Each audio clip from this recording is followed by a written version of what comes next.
PGTRB கட்டாய தமிழ் தகுதி தேர்வு எம்சிக்யூ கொஸ்டின்ஸ் 10 பார்த்துருந்தோம் இல்லைங்களா? அதுக்கான விடை என்னென்ன வரும், எப்படி வரும் அப்படிங்கிறத நம்ம இப்போ பார்க்கலாம். முதல் கொஸ்டின் பாருங்க, விகுதி பெற்ற தொழிற்பெயர் எது? விகுதி பெற்ற தொழில் பெயர் எது? இப்போ நமக்கு கீழே கொடுத்துருக்கிற இந்த 4 சொற்களையும் பாருங்க ஆப்ஷன்ல. இதுல முதல்ல தொழில் பெயர் நமக்கு தெரிஞ்ச விஷயம்தான். தொழில் பெயர் அப்படின்னு எப்படி முடிக்கும்? இந்த விகுதி என்னென்ன வரும்? பெருசா தல் வருமா? அல் வரும். அம், ஐ, கை, வை, கு, பூ, தி, சி, இதெல்லாம் பாருங்க. கு, பூ, தி, சி, பூ, உ, மை, உள், இது மாதிரி இருக்கக்கூடிய விகுதிகள் எல்லாமே ஒரு சொல்லோட இறுதியில் வந்துச்சு அப்படின்னா அது தொழில் பெயரைத்தான் குறிக்கும். அந்த அடிப்படையில் இங்க இருக்கக்கூடிய வார்த்தைகள் நீங்க பாருங்க, ஏதாவது இந்த தொழில் பெயர் விகுதி பெற்று வந்திருக்குதான்னு பார்த்தீங்கன்னா அந்த தல் அப்படிங்கிற விகுதியை பெற்று வந்திருக்கு. ஆப்ஷன் ஏ தான் அதுக்கு ஆன்சர். சரி, எடுத்து உடனே இருந்தாலும் சொல்லிட்டோம். இப்போ பொறுத்தார், வெறுத்தார், பொறுத்தார் வினையாளனை பெயர்ல வந்துடும். தொடுவானம் என்ன வரும்? அது வினை தொகையில வரும். அதாவது வினை காலம் கறந்த பெயரச்சம் வினை தொகை. எப்படி வினை தொகை நம்ம சொல்றோம் அப்படின்னா தொடுவானம், தொட்டவானம், தொடுகின்ற வானம் அப்படின்னு 3 அடிப்படையில் வர்றதுனால 3 காலம் அது பொருந்தி வர்றதுனால வினை தொகைன்னு சொல்லிடுறோம். இரவு பகல், இரவும் பகலும், அதுவும் அப்படிங்கிறது மறந்து வர்றதுனால உண்மை தொகைன்னு சொல்லிடுறோம். இப்ப தொழில் பெயர் அப்படிங்கும் போது நமக்கு விகுதி பெற்ற தொழில் பெயர் வந்துச்சுன்னா இந்த விகுதிகள் தாங்க இறுதியா வரும். பெரும்பாலும் பாத்தீங்கன்னா இந்த தல், அல், அம், ஐ இதெல்லாம் வந்திருக்கு பெரும்பாலும். இப்ப நீங்க வாழ்க்கை அப்படின்னு முடியுதுன்னு வச்சுக்கோங்க, அந்த ஐய மீன் பண்ணு வாழ்க்கை அப்படின்னு முடியுதுன்னா அதுவும் என்னதுங்க? தொழில் பெயர். வாழ்க்கை அப்படின்னு முடியுது இல்லைங்களா? அதுவும் ஒரு தொழில் பெயர் தான். சரி, இப்போ இது புரிஞ்சிருக்கும்னு நினைக்கிறேன். அப்போ விகுதி பெற்ற தொழில் பெயர் அப்படின்னு சொல்லும் போது என்ன பண்ண போறோம் அப்படின்னா அந்த விகுதிகளை கொஞ்சம் நாம ஞாபகம் வச்சுக்கணும். அப்ப விகுதி பெறாத தொழில் பெயர் அப்படிங்கிறது இருக்கு. அப்ப விகுதி பெறாத தொழில் பெயர் அப்படின்னு பார்க்கும்போது நமக்கு அந்த தொழிலை உணர்த்தி வரும். ஆனால் இந்த விகுதிகள் வரத்துக்கு வாய்ப்பு இல்லை. இப்போ அதுல விகுதி பெறாதது அப்படின்னு பார்த்தோன்னு வச்சுக்கோங்களேன், கூத்து, பேரு, சூடு. நீங்க இந்த சுடு சூடுன்னு மாறும். முதல் தெரிந்து தொழில் தப்புன்னு சொல்றது பார்த்தீங்களா? சுடு சூடு அப்படின்னு மாறும். அப்புறம் பகல், இந்த சுடு சூடு இதெல்லாமே விகுதி இல்லாமல் இருக்கக்கூடிய தொழில். விகுதியில் இருக்காது. நம்ம சொன்ன விகுதியில் பாருங்களேன், விகுதி இருக்காது. இப்படி வந்துச்சுன்னா அது விகுதி பெறாத தொழில் பெயர். நம்ம அல்தல், அம், கை, கூ, பூசி இதெல்லாம் வருது இல்லைங்களா? இப்படி வந்துச்சு அப்படின்னா அது விகுதி பெற்ற தொழில் பெயர். இந்த வினாவுக்கு ஆன்சர் ஆப்ஷன் ஏ. அடுத்தது, கரங்கு இசை விழவின் உரந்தை, இந்த வரிகள் இடம்பெற்ற நூல் இதுன்னு கேட்பாங்க. இது எப்படி நம்ம தெரிஞ்சுக்க முடியும்? இப்போ இது எங்க இருந்து வருது? புறநானூறா, அகநானூறா, கலித்தொகையா, பரிபாடல்னு பார்த்தோம்னா நமக்கு நீங்க எவ்வளோ சங்க இலக்கியம் 2800 பாடல்கள் 600 பாடல்கள் இருக்குது அப்படின்னு பார்த்தீங்கன்னாலும் அதுல இந்த வரிகள் வந்தால் எப்படி கண்டுபிடிக்க முடியும்? எந்த அடிப்படையில் இந்த வினாக்களை நமக்கு கேட்டிருக்காங்க அப்படிங்கிற சிந்தனை உங்களுக்கு வரும். நம்ம என்ன பண்ணணும்னா பாட புத்தகத்துல ஏற்கனவே சொல்லியிருக்கோம், கண்டிப்பா இந்த மாதிரி வரிகள் கொடுத்து வினாக்கள் கண்டிப்பா கேட்பாங்க. ஏன்னா பாட புத்தகத்துல முக்கியமான வரிகள் எடுத்து கொடுத்து அதுக்கான என்ன பொருளுங்கிறது சொல்லியிருக்காங்க. நாம நோட்ஸ்ல எடுத்து கொடுத்துருக்கோம். நீங்க அதை வேற வழி கிடையாது. சில முக்கியமான வரிகள் தான் உங்களுக்கு கொடுத்துருக்காங்க, நிறைய கொடுக்கல. அதையாவது ஞாபகம் வச்சுக்கணும். இந்த வரிகள் அகநானூரில் வந்த வரிகள். கரங்கு இசை விழவின் உரந்தை அப்படிங்குது. என்ன அப்படின்னா தொடர்ந்து ஒழிக்கக்கூடிய இசை, தொடர்ந்து அந்த ஊர்ல இசை ஒழிச்சுக்கிட்டே இருக்குது. அப்படி ஒரு திருவிழா நகரமாக இந்த உறையூர் இருக்கிறது அப்படின்னு சொல்லக்கூடிய அப்படி ஒரு திருவிழா நகரமாக இந்த உறையூர் இருக்கிறது அப்படிங்கிறத அகநானூற்று பாடல் நமக்கு சொல்லியிருக்குது. அப்போ இந்த உறையூரினுடைய அந்த திருவிழா கோலத்தை அகநானூறு ரொம்ப சிறப்பாக சொல்லியிருக்குது. அந்த காலத்துல இந்த உறையூர் அப்படிங்கிறது உரந்தை, இப்ப இருக்கக்கூடிய உறையூர் அந்த காலத்துல உரந்தை என்று அழைக்கப்பட்டுச்சு. இப்போ உரந்தையின் சங்க காலத்தில் அழைக்கப்பட்டது இன்னைக்கு என்னதுங்க? உறையூர் அப்படின்னு அழைக்கப்படுகிறது. இந்த பாடலை குறுங்குடி மருதனார் அவர்கள் எழுதியிருக்காரு. குறுங்குடி மருதன். அந்த மருதம் அப்படின்னாவே நம்ம மருதனார் அப்படின்னு வர்றது எதுக்குன்னா மருத நிலத்தில் சார்ந்தவராக இருக்கலாம் அப்படிங்கிற அடிப்படையில் தான் மருதனார் அப்படின்னு பேர் வச்சிருக்காங்க. இவர் என்ன சொல்றாருன்னா சோழர்களுடைய தலைநகரமாக இருந்த இந்த உறையூரை பற்றி, உரந்தையை பற்றி, கரங்கு இசை விழவின் உரந்தை எப்பொழுதுமே ஒழிச்சு கொண்டிருக்கக்கூடிய, கரங்கி கொண்டிருக்கக்கூடிய, தொடர்ந்து ஒழிச்சிட்டு இருக்குன்னு அர்த்தங்க. இசைனா இசை உங்களுக்கு தெரியும். அந்த விழாவின் அப்படின்னு சொல்றாரு. அந்த விழா கோலம் பூண்டாவே மியூசிக் வாசிப்பாங்க இல்லைங்களா? அப்படிப்பட்ட நிகழ்ச்சி நடக்கக்கூடிய ஒன்று. அது எங்க அப்படின்னா உரந்தையில, அதாவது உரந்தை அப்படின்னு சொல்லக்கூடிய இப்ப இருக்கக்கூடிய உறையூர்ல அப்படின்னு அவர் சொல்லியிருக்கிறாரு. இதுதான் என்னதுங்க இந்த வரிக்கான மீனிங். அப்போ ஒரு வரி படிக்கும் போது அந்த மீனிங் படிச்சு இது அகநானூறு சொல்லியிருக்குது, குறுங்குடி மருதனார் சொல்லியிருக்காரு அப்படிங்கிற அந்த சிந்தனையை நீங்க மனசுக்குள்ள வச்சுக்கிட்டீங்கன்னா மறக்காது உங்களுக்கு. வெறுமனே இந்த வரியை மட்டும் படிச்சு அகநானூறு அப்படி மட்டும் ஞாபகம் வச்சுக்காதீங்க. வரிக்கான பொருளையும் தெரிஞ்சுக்கிட்டு இதை பத்தி அகநானூறு சொல்லியிருக்குதா அப்படின்னு சொல்லும்போது உரந்தைங்கிறது உங்களுக்கு குழுவா இருக்கும், அதை நீங்க பார்த்துட்டு அகநானூறு ஃபிக்ஸ் பண்ணிக்கலாம். அப்போ இந்த மாதிரி வரிகளை கொடுத்துட்டு கேள்விகள் கண்டிப்பா வரும். அதுக்கு நம்ம என்ன பண்ணிக்கணும், அதுக்கு இந்த வரின்னு சொல்ல முடியாது, ஆனா பாடப்புத்தகத்தில் இருக்கிற வரிக்கு தான் முக்கியத்துவம் தருவாங்க. நாம் முதல்ல அதை தயவு செய்து என்ன பண்ணிக்கலாம், ஞாபகம் வச்சுக்கலாம். அடுத்த வினா, பொருந்தாத இணைகளை தேர்க. மூன்றாவது வினா, இதுல பொருந்தாத இணைன்னு கேட்கிறாங்க. அப்போ பொறுத்துகவை தான் மாடலா கேட்பாங்க. நமக்கு பொறுத்துகவை இருக்கு இல்லைங்களா, அந்த பொறுத்துகவை மாடலா கேட்பாங்க. பொருந்தாத இணை, இப்போ அதில் இருக்கக்கூடிய இடது பக்கம் இருக்கக்கூடிய இதெல்லாம் பார்த்தீங்கன்னா மதுரகவி, ஆசுகவி, சித்திரகவி, தரகவி. அப்போ 4 வகை கவிகள் அவங்க எதிர்பார்க்குறாங்கன்னு சொல்றது தெரியுது. 4 வகை கவிகள் தான் இது. அப்போ அதுக்கு மீனிங் இந்த பக்கம் கொடுத்துருக்காங்க. முதல்ல மதுரகவி அப்படின்னா என்ன? மதுரம் அப்படின்னு என்ன? இனிமைன்னு பொருள். கேட்கறதுக்கு மதுரமாக இருந்தது, அந்த பாட்டு மதுரமாக இருந்ததுன்னு சொல்லுவாங்க. அப்போ மதுரகவி அப்படின்னா கேட்கறதுக்கு இனிமையா நல்ல சொற்களை வைத்து அந்த சொல்லுக்கு நல்ல பொருள் இருக்கும், அந்த மாதிரி அவங்க பாடுறதுக்கு பேர் தான் மதுரகவி அப்படின்னு நாம சொல்றோம். அப்போ சொற்களையும் பொருளையும் என்னதுங்க இனிமை தருமாறு பாடுவது, இனிமை தருமாறு பாடுவது அப்படிங்கிறது மதுரகவி. இப்போ சொற்களையும் பொருளையும் ததும்ப பாடுவது அப்படின்னு சொல்றாங்க, இது சரிதான்.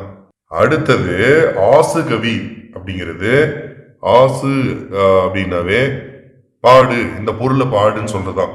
இந்த பொருளை பாடு அப்படின்னு பாடிடுறது. யாரு இது மாதிரி சொன்ன உடனே பாடுவாங்கன்னு தெரியும், காலமேக புலவர் கேள்விப்பட்டிருப்பீங்க இல்லைங்களா? அவரு பொருள் கொடுத்து பாடு அப்படின்னா அவர் ஒரு ஆசு கவியா இருந்தார், யோசிக்காம பாடுவார். அதுதான் காலமேக புலவர் அப்படின்னு சொல்லி அவருக்கு பேரு. சரி, இந்த காலமேக புலவர் இந்த ஆசு கவியை பாடு என்று சொன்ன உடனே பாடுவார். அப்புறம் என்னது, இந்த பொருளை பாடுப்பா அப்படின்னா அந்த பொருள் உடனே பாடுவார். இப்போ ஆசு கவி அப்படிங்கிறது அதான் மீனிங்க. காலமேக புலவர் ஞாபகம் வச்சுக்கோங்க. அதுக்கு என்னதுங்க சரியான பொருள் இருக்குது, 2 கரெக்ட். சித்திரகவி அப்படின்னா வேற ஒன்றும் கிடையாது, எழுத்தை சித்திரமாக வடிவமைக்கணும். சித்திரகவி அப்படிங்கிறது எழுத்தை சித்திரமா வச்சு கவிதை ஏற்றுவாங்க. பார்த்தீங்கன்னு வச்சுக்கோங்களேன், ஒரு அந்த படிக்கிறதுக்கே அந்த சித்திர வடிவில் தான் அதை படிக்கணும். அது எப்படி படிக்கணுங்கிறது முறை அந்த சித்திரகவிகள் தான் தெரியும். நம்ம ஓவியத்துக்கு உள்ள நிறைய இடத்துல பார்த்துருப்பீங்க, ஓவியத்துக்கு உள்ள எழுத்துக்கள் இருக்கும். அது அந்த வரிசைப்படி நம்ம படிக்கிறது சித்திரகவி அப்படிம்பாங்க. அப்போ எழுத்த சித்திர வடிவில் எழுதுறது, அப்படி எழுதுறது. இப்போ அந்த சித்திரகவி பார்த்தீங்கன்னா திருமங்கை ஆழ்வாரால் பாடப்பட்டிருக்கூடிய திரு எழு கூற்றிருக்கை அப்படிங்கிறது சித்திரகவி வழியில் அமைஞ்சதுங்க. திருமங்கை ஆழ்வாரால் பாடப்பட்ட திரு எழு கூற்றிருக்கை அதை சித்திரமா வடிச்சு எழுதி படிக்கலாம், அந்த மாதிரி அவரு படைச்சிருக்கிறாரு சித்திரகவிய. சரி, இந்த இடத்துல இந்த பொருள் என்னவா இருக்கு, இங்க வந்திருக்க வேண்டியது இங்க வந்துருச்சு, தப்பு. வித்தார கவி அப்படின்னா என்ன சொல்லுவாங்கன்னு வச்சுக்கோங்க. அப்போ வித்தார கவிடாம அப்படிம்பாங்க, பொய்ய மெய்யாக்கிறோம், மெய்ய பொய்யாக்கிடுவான், சின்னதை பெருசுப்படுத்திடுவான், பெருசு சின்னப்படுத்திடுவான், வித்தார கவி. அப்போ விரித்து பாடுவது, சின்ன விஷயத்தை பெருசாக்கிறது, அப்படி பாடுறது. அப்ப இந்த பொருள் இங்க வந்திருக்கணும். ஆக இது தப்பா புரிஞ்சிருக்கு. புரியுதுங்களா? 4 வகை கவிகள் என்னென்ன அப்படிங்கிறத தெரிஞ்சுக்கிறது. இந்த 4 வகை கவிகள்ல இந்த பொறுத்துக்க பொறுத்த வரைக்கும் 3 நாளும் பொருந்தலை. 3 நாளும் பொருந்தலை அப்படிங்கும் போது எங்க இருக்கு ஆன்சரு? ஆப்ஷன் சி, 3 நாளும் பொருந்தலை. புரியுதுங்களா? அடிப்படையா உங்களுக்கு இந்த கவி அப்படின்னு என்னங்கிற விளக்கம் தெரிஞ்சதுன்னா தான் சரி தவறு நோட் பண்ணிக்கிட்டு அது கீழே ஆப்ஷன் பாருங்க. சரி, அடுத்த வினா, முல்லை திணைக்குரிய உரிப்பொருளை தேர்ந்தெடுக்க. முல்லை திணைக்குரிய உரிப்பொருளை தேர்ந்தெடுக்க. உரிப்பொருள் என்ன? 5 வகை நிலத்துக்கும் 5 வகை உரிப்பொருள் இருக்குங்க. உரிப்பொருள் அப்படிங்கிறது அந்த நிலத்துல நிலவக்கூடிய ஒழுக்கம், அதிகமா நிலவக்கூடிய ஒழுக்கம், அதாவது அதுதான் இருக்கும் வேற எது இருக்காதுன்னு கிடையாதுங்க. பெரும்பான்மையா அந்த நிலத்துல எந்த ஒழுக்கம் நிலவுகிறது அது உரிப்பொருள்னு சொல்றாங்க. சரி, இதுல இருக்கக்கூடிய எல்லாமே உரிப்பொருள் தான் கீழே கொடுத்துருக்குறாங்க. எது எதுக்கு வருங்கிறத பார்க்கலாம். புணர்தலும் புணர்தல் நிமித்தமும். புணர்தலும் புணர்தல் நிமித்தமும் இது எதுக்கு வரும்? குறிஞ்சி. ஏன்னா இந்த களவு செய்திகள், அந்த காதல் செய்திகள் எல்லாம் குறிஞ்சியில் அதிகம். ஆகையால் அவங்க அங்க புணர்தலும் புணர்தல் நிமித்தமும் நடைபெறும் அப்படிங்கிறதுனால குறிஞ்சி திணைக்கான உரிப்பொருளாக அது வைக்கப்பட்டிருக்குது. அடுத்தது இருத்தலும் இருத்தல் நிமித்தமும். இந்த இருத்தலியல்னு ஒரு கோட்பாடே வந்துருச்சுங்க. இருத்தலியல் அப்படின்னு சொல்லுவாங்க. இருத்தலியல் கோட்பாடு என்னன்னா, தலைவன் பொருள் தேடுவதற்காகவோ அல்லது ஏதாவது ஒரு விஷயத்துக்காக போர் செய்வதற்காகவோ வெளியில் போயிடுவான். அவன் வரும் வரையிலே அவனை நினைத்து கொண்டு அந்த வீட்டில் நல்லது பண்ணிட்டு அவங்க அந்த பெண்மணி தலைவியானவள் இருக்கக்கூடிய தன்மையை பற்றி பேசுது. அது இருத்தல் இருக்குல்ல, காத்திருத்தல், அந்த இருத்தலை பற்றி பேசக்கூடியது முல்லை திணை. இதுதான் ஆன்சர். சரி, அடுத்து ஊடலும் ஊடல் நிமித்தமும். இது எதுக்கு வரும் அப்படின்னு பார்த்தோம்னா, மருதம் பெரும்பாலும் என்ன பண்ணும்னா திருமணத்துக்கு பிறகு நடக்கூடிய செய்திகளை பெருசா சொல்லும். எப்படின்னா, தலைவன் பரத்தமை வீட்டுக்கு போயிடுவான், அதனால இவ கோச்சுக்குவா. ஊடுதல் காமத்திற்கு இன்பம் அதற்கின்பம் கூடி முயங்க பெரியன். இந்த ஊடுதல் தான் காமத்திற்கு ஒரு இன்பம். ஏதாவது ஒரு வகையில கோவச்சுக்கிறது, ஏதாவது ஒரு வகையில என்ன பண்ணுவாங்க, அந்த கோபத்தை தலைவன் ஆற்ற வேண்டும் என்று தலைவன் நினைக்கிறா, அல்லது ஏதோ ஒரு வகையில கோவப்படுற மாதிரி ஏதோ பண்ணிடுவான். அப்போ ஊடலும் ஊடல் நிமித்தமும் இதுக்கானதுங்க, மருதத்துக்கானது. அடுத்தது பிரிதலும் பிரிதல் நிமித்தமும். அப்படின்னா பிரிதல் அப்படிங்கிறது ஒன்றும் கிடையாது, பாலை வழியாக தலைவன் தலைவி உடன்போக்கு மேற்கொள்ளுதல்.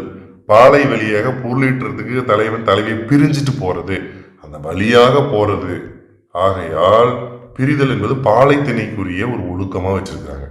இப்படிதான் நம்ம இதை புரிஞ்சுக்கணும். அப்போ 5 வகையான திணைகளுக்கும் இன்னும் ஒன்று விட்டு போச்சு பாருங்க, நெய்தல் விட்டு போச்சு. நெய்தலுக்கு என்ன அப்படின்னு பார்த்தோம்னா, உங்களுக்கு தெரியும், இது எளிமையானது. நீங்க இவ்வளவுதான விஷயம். இங்கதான் நம்ம என்ன தப்பு பண்ணுவோம்னா, எல்லா கேள்வியும் தவறா என்ன பண்ணக்கூடாது, புரிஞ்சுக்கூடாது.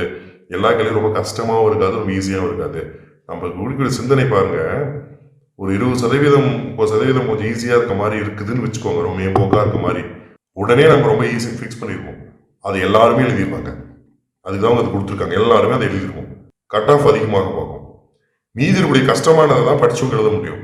அப்போ அது ஈஸியா இருக்கிறதுனாவே அது ஈஸியே கிடையாது. அப்போதான் நம்ம கஷ்டம். கட் ஆஃப் மேலே ஏறி போகும்போது நீங்களே அது குறிச்சிருவீங்க. படிக்காம 10வது வரைக்கும் படிச்சவங்க, 5வது வரைக்கும் படிச்சவங்க கூட என்ன பண்ண சில விஷயங்களை குறிச்சிருவாங்க. ஒரு எடுத்துக்காட்டு சொல்றேன். அப்போ நாம என்ன பண்ணோம், இது மாதிரி கேள்விகளும் வரும். கஷ்டமானது மட்டுமே படிச்சுட்டு ஈஸியாக அந்த விட்டுறவும் கூடாது, அதுங்கிறது தவறாயிடும். சரி, நெய்தலுக்கு என்ன அப்படின்னு பார்த்தோம்னா, இரங்கல்னா என்னது, இரங்கலும் இரங்கல் நிமித்தமும். வருத்தப்படுது. நெய்தல் நிலத்துல தலைவன் மீன் பிடிக்கிறதுக்காக கடலுக்குள்ள போயிடுவான். அவன் வரும் வரைக்கும் அந்த தலைவியானவள் அவனை நினைத்து கொண்டு வருந்தி கொண்டு இருக்கிறாள், இறங்குகிறாள், வருந்துகிறாள். அதை பற்றிய சொல்லக்கூடியது உரிப்பொருள். நெய்தல் திணைக்கான உரிப்பொருள் இரங்கலும் இரங்கல் நிமித்தமும். இது ரொம்ப தெரிஞ்ச ஒன்று தான் உங்களுக்கு. இருந்தால் இந்த மாதிரி வினாக்களும் வரும். அடுத்த வினா, பாடினால் கண்ணகி கீழ்கண்ட எதனுடன் பொருத்தமாக இடம்பெற்றிருக்குது. பாடினால் கண்ணகி. சரி, இது இப்படி சொல்றோம் பாருங்க, கண்ணகி பாடினாள். சரி, கண்ணகி பாடினாள். சரி, கண்ணகி பாடினாள் அப்படிங்கிறதுல என்ன சொல்வீங்க சொல்லுங்க. எழுவாய் அந்த செயலை செய்யுது, யாரும் எது சொல்லலை, அந்த எழுவாய் தான் அந்த செயலை செஞ்சிருக்குது. அப்படின்னா இது எழுவாய் தொடர். அந்த எழுவாய் ஒரு வினைமுற்று கொண்டு முடிஞ்சிருக்குது, இதே வினைமுற்று பாடினாலுங்கிறது முற்று வினைமுற்று. வினைமுற்றை முதலாக வந்திருக்குது. இந்த இடத்துல பாருங்க, வினைமுற்று பாடினால் முதலாக வந்திருக்குது. கண்ணகி படி போயிருக்குது. தமிழ் அப்படி எழுதலாம், தவறு இல்லை. பேசினான் அவன் பேசினான் தான் கரெக்டு, எழுவாய் வச்சுதான் எழுதணும். ஆனால் இப்படியும் எழுதுவார்கள், இப்படி எழுதக்கூடிய பாங்கு இருக்கிறது. அதில் என்ன பண்ணலாம், பாடினால்ங்கிறது வினைமுற்றுங்க. அதுக்கப்புறம் கண்ணகின் எழுவாய் வந்திருக்கு. ஆகையால் இது வினைமுற்று தொடர். இப்படி வந்திருந்ததுன்னா அது எழுவாய் தொடர். கண்ணகி பாடம் வந்துச்சுன்னா, கண்ணகி பாடினாள் அப்படின்னு வந்துச்சு அப்படின்னா அது எழுவாய் தொடர். கண்ணகி வா, கண்ணகி பாடு, அது கூப்பிடுறோம் பார்த்தீங்களா, விழிக்கிறது. கண்ணகி அப்படின்னு சொல்லி கூப்பிட்டு ஒரு வேலை வைக்கிறோம் அப்படின்னா அது விழித்தொடர். கண்ணகி வாழ்க வாழ்க, கண்ணகி வாழ்க அல்லது கண்ணகி வருக வருக சொல்றோம் இல்லைங்களா, அது அடுக்கு தொடர்.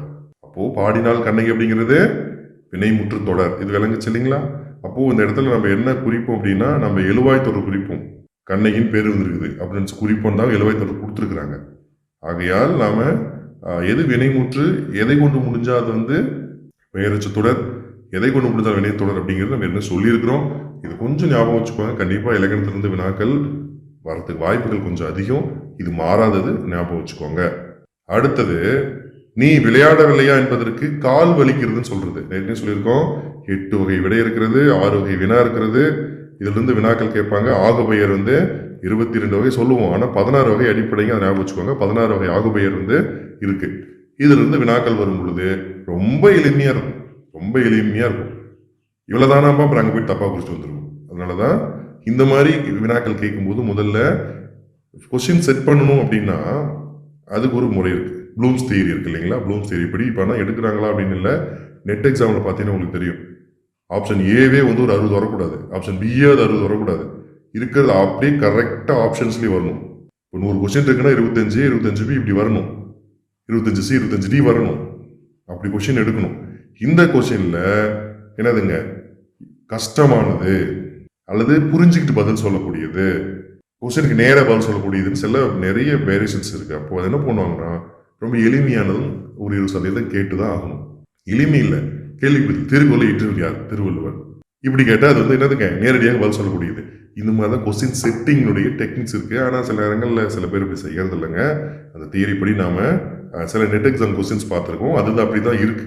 ஆச்சரியமா இருக்கு. அது வந்து கிட்டத்தட்ட புரிஞ்சுக்கிட்டு பதில் சொல்ற மாதிரி தான் இருக்கும். ஆனால் இங்கே வந்து நேரடியாக நம்ம கேள்வி கேட்டிருக்கோம். இது பதில் பார்த்துடலாம்.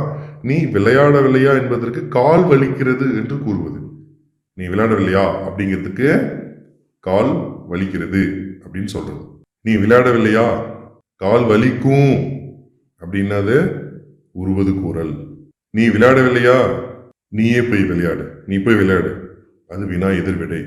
நீ விளையாடவில்லையா கேட்குறாங்க, நீ விளையாடவில்லையா என்ன சொல்றது, உடல் நலம் இல்லை, உடம்பு சரியில்லை எனக்கு, இனமொழி, அதுக்கு சம்பந்தமா ஏதாவது சொல்லி விட்டுறது.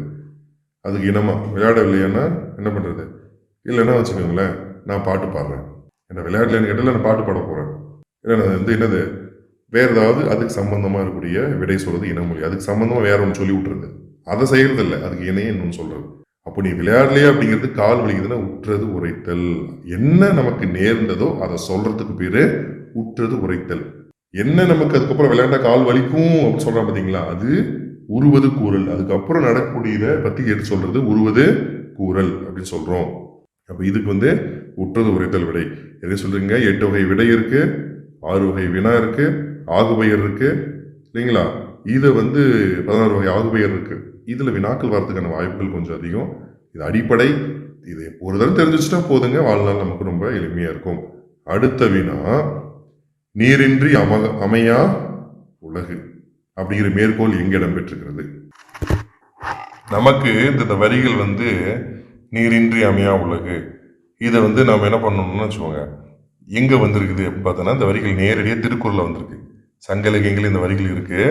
இங்கே நமக்கு கொடுத்துருக்கிறது பார்த்தீங்கன்னா ஆன்சர் வந்து திருக்குறள் தான். ஏன்னா மணிமேகலையிலே குண்டலகேசி சிலப்பதிகாரத்தில் இதில் இல்லை. அந்த ஆன்சர் எங்கே இருக்குன்னு பார்த்துக்கோங்க. இங்கே கொடுத்துருக்கிறது பொறுத்த வரைக்கும் திருக்குறள் தான் இல்லைங்களா. என்ன குறள், நீர் இன்றி அமையாது உலகெனின் யார் யாருக்கும், அடுத்த இது எழுதுறங்க, யார் யாருக்கும், அதோட சேர்த்துட்டு அடுத்தது வந்து வானின்று அமையாது ஒழுக்கு, ஒழுக்கு அது இருக்கு. இந்த வரி இதோட சேர்த்திக்கோங்க. இது 4 வார்த்தை, கீழே 3 வார்த்தை. நீரின்றி அமையாது உலகினின் யார் யாருக்கும் வானின்று அமையாது ஒழுக்கு அப்படிங்கிறது என்னது, நீர் இல்லை அப்படின்னா இந்த உலகத்துல எந்த உயிரும் வாழ முடியாது. அது மட்டும் இல்ல, அந்த நீரை கொடுக்கக்கூடியது வானம். அந்த வானம் மழையாக பொழியவில்லை என்றால் இந்த பூமியில் இருக்கக்கூடிய அந்த ஒழுக்கமே இல்லாமல் போய்விடும். வானின்றி அமையாது ஒழுக்கு. இந்த வானம் இல்லைன்னா அந்த நீர் இல்லாமல் போயிடும். நீர் இல்லைன்னா மக்கள் கிட்டையும் என்ன ஆயிடுங்க, ஒழுக்கம் இல்லாமல் போய்விடும். அப்போ எங்க சுத்தி வந்தாலும் நீர் இன்றி உலகம் அமையாது. அந்த நீரை எது கொடுத்துட்டு இருக்குது நமக்கு அப்படின்னா மழை. நீரின்றி அமையாது உலகம், அது வந்து வள்ளுவருடைய அற்புதமான ஒரு வாக்கு. அதை கொட்டேஷன் எடுத்துப்பாங்க. அப்படி இருக்கும்போது யார் யாருக்குமே வானின்று அமையாது ஒழுக்கு. நீ எவ்வளோ பெரிய ஆளா இருந்தாலும் சரி, நீர் இல்லைன்னா வாழ முடியாது. அந்த நீர் வந்து என்னது, மழை இல்லைன்னா கிடைக்காது. உப்பு தண்ணி குடிக்க முடியாது. நீருங்கிறது இங்க நன்னீரை தான் குறிப்பிடுறாங்க. அப்போ நீரின்றி அமையாத ஒழுக்கம் சொன்னது வள்ளுவர். சரிங்களா, இதை ஞாபகம் வச்சுக்கோங்க. அடுத்த வினா, வழிப்பறி நிறை கவர்தல் எந்த திணைக்குரிய தொழில்கள்னு கேட்குறாங்க. இதை பற்றி ஏதாவது தெரியலைங்களா. கருப்பொருள் 14 வகை கருப்பொருள் இருக்கு இல்லையா. ஒவ்வொரு திணைக்கும் குறிஞ்சி, முல்லை, மருதம், நெய்தல், பாலைக்கு 16 வகை கருப்பொருள் இருக்கு. ஒவ்வொரு நிலத்துக்கும் ஒரு ஒரு தொழில் இருக்கு. அந்த கருப்பொருள் தொழில் சொல்லப்பட்டிருக்கு. அப்போ குறிஞ்சிக்கு என்ன பார்த்தீங்கன்னு வச்சுக்கோங்களேன், தேன் எடுக்கிறது, வேட்டையாடுறது, திணை என்னது திணையை வந்து விளைவிக்கிறது, அதை திணைப்புண காவல் செய்ததெல்லாம் குறிஞ்சி நிலத்துக்குரிய தொழில். பாலை நிலத்துல எதுவுமே விளையாதுங்க. பாலை நிலத்துல எதுவுமே வந்து என்ன பண்ணாது அப்படின்னா விளையாது. அப்படி விளையாத இருக்கக்கூடிய நிலைமை இருக்கும்போது பாலையில அவங்க என்ன பண்ணுவாங்கன்னா அந்த பக்கம் வரக்கூடிய மக்கள் கிட்ட வழிப்பறி செய்வாங்க. இங்கிருந்து கிளம்பி போயிட்டு பக்கத்தில் இருக்கக்கூடிய ஏதாவது ஊர் இருந்துச்சுன்னா அங்கிருந்து ஆடு மாடுகளை கவர்ந்து கொண்டு வந்துருவாங்க. இதுதான் அவங்க வேலை. அப்போ பாலை தான் அதுக்கு ஆன்சர். பாலை தான் ஆன்சருங்க. வந்துருவாங்க. அந்த அட்டவணை, கருப்புள்ள அட்டவணை வந்து நீங்க பார்த்துருக்கலாம், நம்ம நோட்ஸ்ல கொடுத்துருக்குறோம். அதுல இருந்து ஏதாவது ஒரு கேள்வி கண்டிப்பா டிஎன்பிசிக்கு முக்கியமானதாங்க, இதுலயும் கண்டிப்பா கேட்டிருப்பாங்க. எப்படி பாத்தீங்கன்னா அதுல வந்து அந்த மக்கள் என்ன நினைக்கப்படுவாங்க, தெய்வம் என்ன, உணவு என்ன, பூ என்ன, பறை என்ன, இசை என்ன, யாழ் என்ன, தொழில் என்ன, அது மேலோக்கிலர் என்ன, கடவுள் எந்த கடவுள் வணங்குவாங்க ஒரு நிலத்துக்கும் அப்படிங்கிறது எல்லாமே 14 வகையாக அவங்க கொடுத்துருக்குறாங்க. இப்ப பாலை நிலத்துல அவங்க தொழில் வேற எதுவுமே இல்லைதான், வழிப்பறி செய்யறது, ஆடு மாடுகளை திருடி கொண்டு வருவது, இதுதான் அவங்களுக்கான தொழில். முல்லை நிலத்துல பாத்தீங்கன்னா ஆடு மாடுகளை மேய்க்கிறது, அதன் மூலமா வரக்கூடிய வருமானங்கள், ஆணிரைகளை மேய்த்தல், அப்புறம் அந்த முல்லையில் இருக்கக்கூடிய கொஞ்சம் என்னது, முல்லையில் கொஞ்சம் விவசாயம் ஆரம்பிச்சாங்க, இந்த மானாவாரி பயிரெல்லாம் பண்ணுவாங்க, அந்த மாதிரி பயிர் செய்தல், இந்த மாதிரி விஷயங்கள்லாம் அந்த முல்லையில் நடந்துச்சு. மருதம் பார்த்தா வளமையானது, நெல் விளைவிக்கிறது, பருத்தி விளைவிக்கிறது, இந்த மாதிரி விவசாயம் சார்ந்த தொழில்கள் செய்கிறது தொழில், அதான் அவங்க தொழில். ஆடு மாடுகள் வந்து பசு மாடுகள் அந்த மாதிரி சோர்ஸாக இருக்கக்கூடிய விஷயங்களை வளர்த்து அதன் மூலம் பால் பெறுவது, இது எல்லாமே மருதத்திணைக்குரிய தொழிலாக இருந்துச்சு. இப்போ வழிப்பறி நிறைக்க வருதல் அப்படிங்கிறது பாலை திணைக்குரிய தொழிலாக பார்க்கப்படுகிறது. அடுத்த வினா, கூற்று 1, உரைநடையும் கவிதையும் இணைந்து யாப்பு கட்டுப்பாட்டுக்கு அப்பாற்பட்டு உருவாக்கப்படும் கவிதை வடிவம், அந்த உருவாக்கப்படும் கவிதை அப்படி வடிவத்தோடு உருவாக்கப்படக்கூடிய கவிதை வசன கவிதைன்னு சொல்றோம். கூற்று 2, வசன கவிதையே புது கவிதை வடிவமாக உருவானது. 2 கூற்றுமே சரி. இந்த யாப்பு சிம்மாசனத்திலிருந்து விடுபட்டு யாப்புல எழுதிட்டு இருந்தாங்க, யாப்பு இலக்கணத்துல, அதுல இருந்து வந்து சொல்ற கருத்தை சொல்ல முடியாம போயிடுது அப்படிங்கிறதுக்காக மேலை நாடு ஐரோப்பியிலிருந்து நமக்கு புது கவிதைங்கிற ஒரு வடிவம் வந்துச்சு. இந்த யாப்பில்லா கவிதை, கட்டற்ற கவிதை, என்னென்னோ பேர் வச்சாங்க. இறுதியா புது கவிதை அப்படின்னு அதுக்கு பேர் வந்து வந்ததுங்க. புது வடிவம், ஆகையால் புது கவிதை அப்படின்னு பேர் வச்சுக்கிட்டாங்க. உரைநடை மாதிரி தான் இருக்கு. புது கவிதை படிச்சு பார்த்துருக்கீங்க இல்லைங்களா? உரைநடை மாதிரி தான் இருக்காக உரைநடையும் கவிதை இணைந்து யாப்பு கட்டுப்பாட்டுக்கு அப்பாற்பட்டு உருவாக்கப்படக்கூடிய கவிதை வந்து வசன கவிதையா இருந்தோட காலத்துல வசன கவிதைன்னு சொன்னாங்க. அப்படி வசன கவிதைன்னு சொல்ற அந்த வசன கவிதை பின்னாடி புது கவிதைங்கிற வடிவத்துக்கு உருவானது. சரி, இது 2மே வந்து கரெக்ட். தமிழ்ல புது கவிதையின் தந்தை அப்படின்னு சொல்லி நான் பிச்சைமூர்த்தி சொல்றோம். ஆனா புது கவிதை முயற்சியை என்னதுங்க, நம்ம காட்சிகள் அப்படிங்கிற அந்த கவிதை மூலமா பாரதியார் ட்ரை பண்ணார். ஃபர்ஸ்ட் அவர் முன்னோடியாக இருக்கிறார், முயற்சி பண்றார். முயற்சி பண்ணி முன்னோடியா இருந்தாலும் கூட முழுமையா நான் பிச்சைமூர்த்தியினுடைய அந்த கவிதை, இந்த கிளிக்கூண்டா இருக்கட்டும், முதல்ல அவர் வந்து அந்த கவிதை வடிவத்துக்கு அது பார்த்தீங்கன்னா வசன மாதிரி தான் இருக்கும். கவிதை வந்து வசன மாதிரி இருக்கும். அப்போ வசன கவிதைன்னு சொன்னது நாளடைவில் புது கவிதையாக பெயர் பெற்றது. அது இன்னைக்கு பயங்கரமான வளர்ச்சி. ஹைக்கூ, லெமரைக்கு, சென்ட்ரியும் சொல்லி பல்வேறு வடிவங்களை தனக்குள்ள எடுத்துக்கிட்டு வளர்ந்து கொண்டு வந்திருக்கக்கூடிய ஒரு வடிவமாக இருக்கிறது. அதை மறுக்கவே முடியாது. இது 2மே சரிங்க. இங்க வினாவுக்கு 2மே சரி. எங்க இருக்கு பாருங்க, ஆப்ஷன் ஏ, கூற்று 1, 2 சரி, 2மே சரி. அடுத்த வினா, சங்க காலத்திலேயே தமிழில் மொழிபெயர்ப்பு மேற்கொள்ளப்பட்டதை புலப்படுத்தும் செப்பேடு எது? சங்க காலத்துல தமிழ்ல மொழிபெயர்ப்பு இருந்துச்சு அப்படிங்கிறத நமக்கு சொல்லக்கூடிய செப்பேடு எது இருந்துச்சு? அப்படி ஒரு விஷயம் இருந்துச்சு அப்படிங்கிறத நமக்கு குறிக்கக்கூடிய செப்பேடு சின்னமனூர் செப்பேடுங்க. திருவாலங்காடு செப்பேடு கிடையாது, காசி செப்பேடு கிடையாது, வேலிக்குடி செப்பேடு கிடையாது, சின்னமனூர் செப்பேடு தான். இந்த சின்னமனூர் செப்பேடு யாரப்ப சொன்னா, வரகுண பாண்டியனுக்கு பிறகு அவருடைய மகன் ஸ்ரீமாறன் அவர்கள், ஸ்ரீமாறன் அவர் வந்து ஆட்சிக்கு வரார். இந்த ஸ்ரீமாறனை ஏக வீரன் இல்லைங்களா, ஸ்ரீவல்லபன், பரசக்கர கோகாலன், பல்லவ பாஞ்சனன், அவனிபசேகரன் அப்படின்லாம் சொல்லுவாங்க. இவர் காலத்தில் தான் எழுதப்பட்டது. இதுல ஒரு குறிப்பு நமக்கு கிடைக்குது. இந்த குறிப்பு என்ன சொல்லுது அப்படின்னா, சங்க காலத்திலேயே வேற மொழியில் இருந்து கொஞ்சம் மொழிபெயர்த்து தமிழுக்கு எழுதப்பட்டிருக்கிறதாக ஒரு குறிப்பு அந்த செப்பேட்டுல நமக்கு கிடைக்குது. இருக்கு, அந்த மாதிரி ஒரு குறிப்பு இருக்கு. இந்த சின்னமனூர் செப்பேடுகள் அப்படின்னு சொல்லும்போது எந்த பகுதியில கிடைக்கக்கூடியது அப்படின்னா, தேனி மாவட்டம். அந்த ஊர் எங்க இருக்குது அப்படின்னா, இப்போ தேனி மாவட்டத்துல இருக்கக்கூடிய சின்னமனூர் தான். நான் என்ன சொல்லியிருக்கேன், மாறன் அப்படிங்கிறது பாண்டிய மன்னருடைய அந்த பரம்பரை பேருங்க. இந்த பாண்டிய மன்னர்களுடைய புராணங்களை தான் சொல்லுது. சங்கம் வைத்து தமிழ் வளர்த்தவர்கள் பாண்டியர்கள். அதனால தான் இந்த செப்பேட்டில் சங்க காலத்தில் இருந்த நூல்கள் பாண்டியனுடைய தலைமையில் இருந்த நூல்கள் தான். ஆகையால் அவங்க என்ன சொல்றாங்க, வேறு மொழியிலிருந்து கூட எடுத்து மொழிபெயர்ப்பு செய்து தமிழ் படுத்தி இருக்கிற அந்த மொழிபெயர்த்து நமக்கு புரியுற மாதிரி கொடுத்துருக்குறாங்க அப்படிங்கிற தகவலை இந்த சின்னமனூர் செப்பேடு நமக்கு கொடுத்துருக்கு. இது எல்லாமே பாட புத்தகத்தில் இருக்கக்கூடிய செய்திகள்ங்க. இந்த மாதிரி நுணுக்கமாக கேள்வி கேட்கும்போது சங்கால தமிழ் மொழிபெயர்ப்பு பேர்கொள்ளப்பட்டதை புலப்பட்ட செப்பேடு அங்கே புலப்படுத்தினால அவங்க சொல்லலை. அங்கே இருக்கிற அடிப்படையில் கேள்வி வந்து என்னதுங்க, இந்த மாதிரி கேட்கறதுக்கான வாய்ப்புகள் அதிகமாக இருக்குது. நாம் என்ன பண்ணிக்கணும்னா இதை புரிஞ்சுக்கிட்டு படிச்சுக்கணும். அப்போ வேறு மொழியிலிருந்து மொழிபெயர்க்கக்கூடிய அந்த தன்மை இருந்திருக்கிறது. அந்த அளவுக்கு நம்ம மொழி ஆளுமை மிக்கவர்களாக இருந்திருக்கிறோம் அப்படிங்கிறத இந்த சின்னமனூர் செப்பேடு என்னது மூலமாக நமக்கு புரிந்து கொள்ள முடிகிறது. இது எந்த மாவட்டத்தை சேர்ந்த சின்னமனூர்னா தேனி மாவட்டத்தை சார்ந்தது. யாரை பற்றி சொல்லுது அப்படின்னா பாண்டியர்களை பற்றி சொல்லுது. இது மூணுமே நான் வச்சுக்கோங்க. யாரை பற்றி சொல்லுது, எங்கே உருவாக்கப்பட்டது, என்ன அதில் கருத்துக்கள் இருக்கு அப்படிங்கிறது. சரி, இதோடு வினாக்கள் முடிவடைகிறது. மீண்டும் ஒரு தொகுப்பில் உங்களை சந்திக்கிறேன். நன்றி.